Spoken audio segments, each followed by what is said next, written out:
નર્મદા નિગમની બેદરકારીએ ખેડૂતોના જીવ અદ્ધર કર્યા। સુલતાનપુરા માઇનોર કેનાલમાં ગાબડું પડતા પાણી ખેતરોને બદલે તળાવમાં વેડફાઈ રહ્યું છે। 2 મહિનાથી રજૂઆત છતાં કુંભકર્ણની નિંદ્રામાં પડેલું તંત્ર હજુ પણ જાગૃત નથી। કપાસ, મકાઈ અને તુવેરના પાકને પાણીની જરૂર છે, પણ પાણી તળાવમાં વહી રહ્યું છે।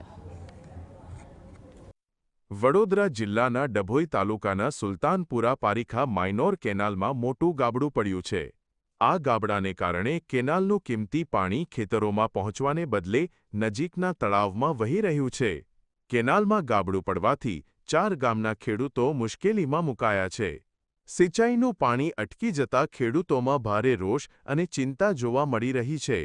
આ કેનાલ વિસ્તારના પારીખા, મંડાળા, કરમાલ અને સુલતાનપુરા જેવા ગામોના ખેડૂતોનો આશરે 2000 એકર જમીનમાં પાક તૈયાર છે। પાણીના અભાવે આ વિશાળ વિસ્તારમાં ખેતીને મોટું નુકસાન થવાની ભીતિ સેવાઈ રહી છે। કેનાલ નીકળી છે સુલતાનપુરા માઇનોર, અમે તૂટી ગયું છે, ગાબડું પડેલું છે।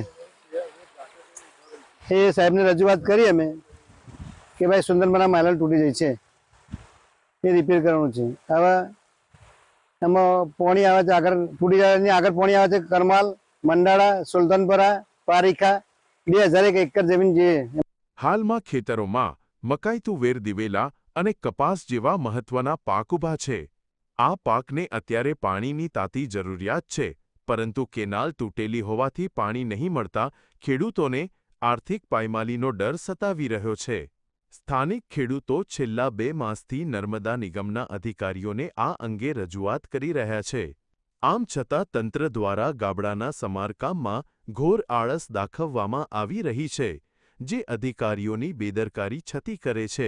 મકાઈ, કપાસ, તુવેર બધા પાક ઊભા છે, એની અંદર વારંવાર સાહેબને રજૂઆત કરવા છતાં પણ પાણી મળેલ નથી। અમે એમને રિક્વેસ્ટ કરી છે ફોનથી કે સાહેબ ક્યારે થશે, તો 2 દિવસ, 4 દિવસ, 5 દિવસ કોન્ટ્રાક્ટરને આવતા નથી। એવી રીતે વારંવાર ફોન કરવા છતાં પણ કોઈ અત્યાર સુધીનો રિપ્લાય મળ્યો નથી। તંત્રની આ ઢીલી નીતિને પરિણામે હજારો એકરનો પાક નષ્ટ થવાની સંભાવના છે। ખેડૂતોની એક જ માંગ છે કે તંત્ર વહેલી તકે જાગૃત થઈને કેનાલના સમારકામની કામગીરી હાથ ધરે, જેથી તેમના મોંઢે આવેલો કોળિયો છીનવાય નહીં। કિંજલ ભટ્ટ, GSTV, ડભોઈ।